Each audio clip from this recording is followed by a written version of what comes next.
hello everyone की खबर आपनालोকৰ आशा কৰিছো आपनाলোকৰ ভাল আৰু আজি আপোনালোকৰ বাবে লৈ আহিছো মাছৰ এটা সুস্বাদু ৰেচিপি আৰু ইয়াৰ বাবে মই লৈছো ভাঙন মাছ আৰু তাতে মই নিমখ হালধি আৰু জালুক দি ভালকৈ সানি লৈছো আৰু এফালে তেল গৰম হোৱাৰ পাছত মাছ কেইজনী দি দিছো আৰু ইলুটিকৈ ভাজি লৈছো আৰু এফালে মই নৰসিংহখিনি পিচি ললো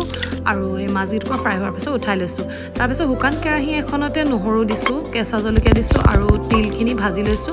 আৰু এতিয়া এই তিলখিনি ঠাণ্ডা হোৱাৰ পিছত মই এফালে পিচি লৈছোঁ তাৰ পিছত গৰম তেলত মই নহৰু কালজিৰা আৰু কেঁচা জলকীয়া দি তিলখিনি দি দিছোঁ লগতে নৰসিংহৰ